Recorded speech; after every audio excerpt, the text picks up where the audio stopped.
지금 언론에 보도되는 자료나 이런 걸 보면 뭐 안과 의사가 뭐 3억 4억 하는데 그 단위 병원당으로 나온 내용이고 개인의 소득 그러니까 수입은 아닙니다. 그리고 평균적으로 보면 신현영 의원이 자기가 받았던 월급 연봉도 이제 낸 것도 있고 지금 국민들한테 이렇게 되는 연봉 자체가 그러니까 정확한 내용이 아닙니다. 일단 첫째는. 둘째로 이 고소득 의료인들이 있습니다. 그분들은 나름 그분들만의 사업으로 열심히 잘 하신 거죠. 사실은 뭐 우리나라가 사실 K-뷰티라고 해서 크게 잘 하고 있는 것들도 사실은 대한민국 그 산업적인 면에서도 좋은 점도 있긴 있습니다.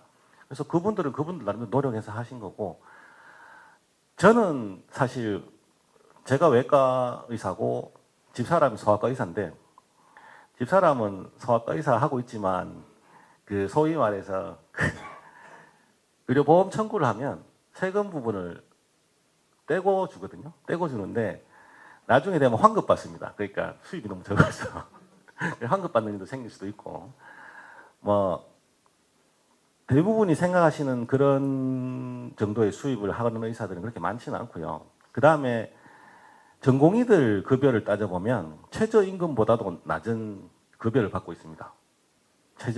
최저임금보다도 낮은 급여를 받고 일을 하고 있습니다. 주 80시간 일하는데 따져보면 그 가산을 안 받기 때문에 그 보통 이제 수령 금액이 한 3, 400만 원이면 굉장히 그래도 좀 대학 졸업하자마자 400만 원을 받네 이런 생각을 하실 수 있는데 기본 주 80시간이거든요.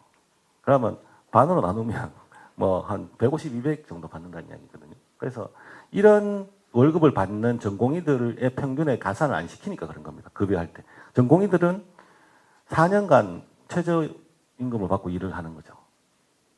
그 급여가 그렇게 대한 문제는 제가 생각할 때는 그런 특수한 케이스에서 아주 고임금을 받는 분들은 많이 있어서 그런 거지, 실제적으로 필수 의료를 하는 의사들이 그렇게 많이 받지는 않는다는 거죠. 울릉도에 산모가 한 10명 정도 되면 거기에 산부인과 의사 선생님을 한 번 모셔다 두면 그분이 창출해낼 수 있는 수익이 얼마쯤 되겠습니까? 그분이 1년 근무한다고 하면 엄청난 적자가 나겠죠. 그러면 그 적자는 누가 메울 것이냐? 국가가 해줘야 될 거냐? 아니면 그 12명의 산모에 대해서 언제든지 진료를 볼 수 있게 뭐 헬기라든지 뭐 아니면 다른 수단을 지원할 것이냐, 아니면 뭐 원격으로 할 것이냐, 이런 사회적인 논의가 되어야 되거든요. 근데 제가 봐서는 이 비용적인 면에서 있어서 그 정부가 그걸 지원한다면 구할 수는 충분히 있을 겁니다. 왜냐하면 있습니다. 왜? 그 의사들은 혼자서 한 지역을 다 맡는 거에 대해서는 굉장히 부담스러워합니다. 그래서 팀으로 움직여야 되거든요.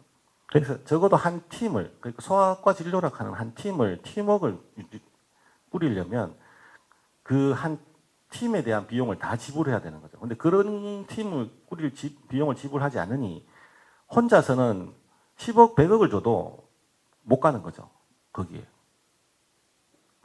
제가 만약에 지역에 가서 모든 환자들을 다 책임지고 법적인 책임을 지면서 환자를 다 보라.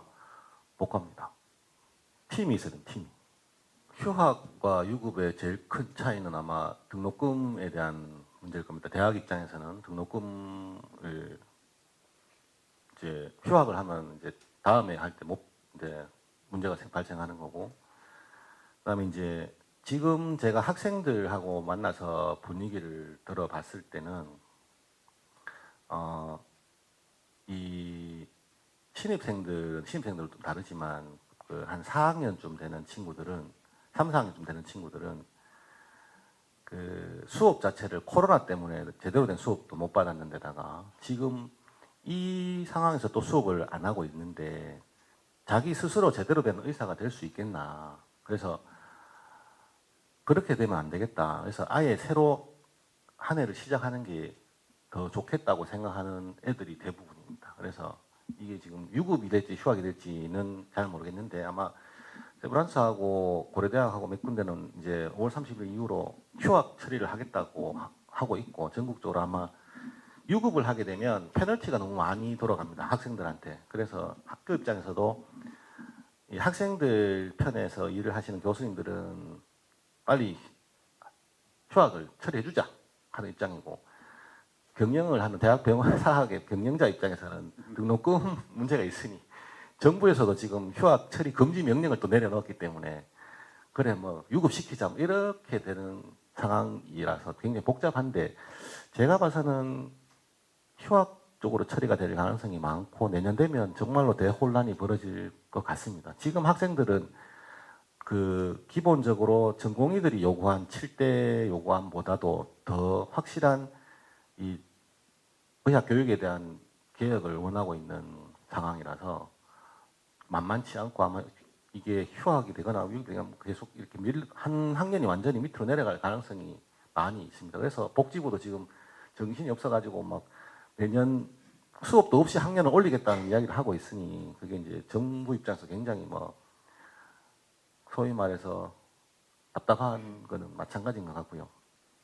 전공의들은 제가 봐서는 그 병원이 아마 망하게 될 가능성이 많아서 학생을 교육할 수 있는 환경 자체가 무너질 가능성이 상당히 있습니다. 특히나 이제 빅5 병원들은 사실은 과거에도 그렇고 지금도 그렇고 돈은 굉장히 많이 모아져 있습니다.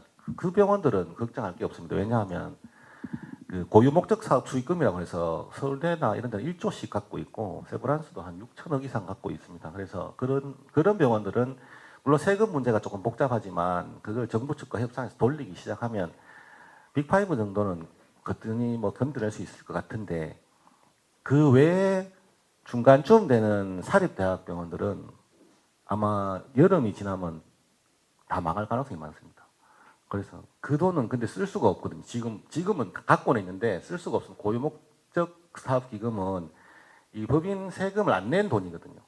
그래서 그걸 만약에 쓰려면 정부하고 협상을 해서 세금을 내고 나서 써야 되기 때문에 그거는 자기들이 최대한 세이브하려고 하는 거죠. 그래서 빅5는 망하진 않는데 제가 봐서는 다른 대학은 특히 경북대는 공립이고 지원을 많이 받아서 괜찮은데 아마 대구 같으면 제가 봐서는 파티마 병원부터 제일 이제 위태위태해질 거고 파티마 병원 그래도 그는 이제 종교단체가 있으니까 좀 될지 모르지만 경영적으로 굉장히 회복하는데 힘들 것 같고 아마 영남대학교 동산의료원 굉장히 위험해질 수 있습니다. 어려워질 것 같습니다. 지금 파티마 병원은 하여튼 그 견딜 수 있는 시간이 얼마 남지 않은 것 같습니다. 경제적으로나 그 교수님들의 역량 피로도나 이런 걸 봤을 때 이제 그러니까 그 지역의 어떤 종합병원으로서의 기능에 있어서 심각한 문제가 발생할 수 있다. 심각한 문제, 네. 어느 정도일까요? 네. 한 8월, 7, 8월 정도. 네.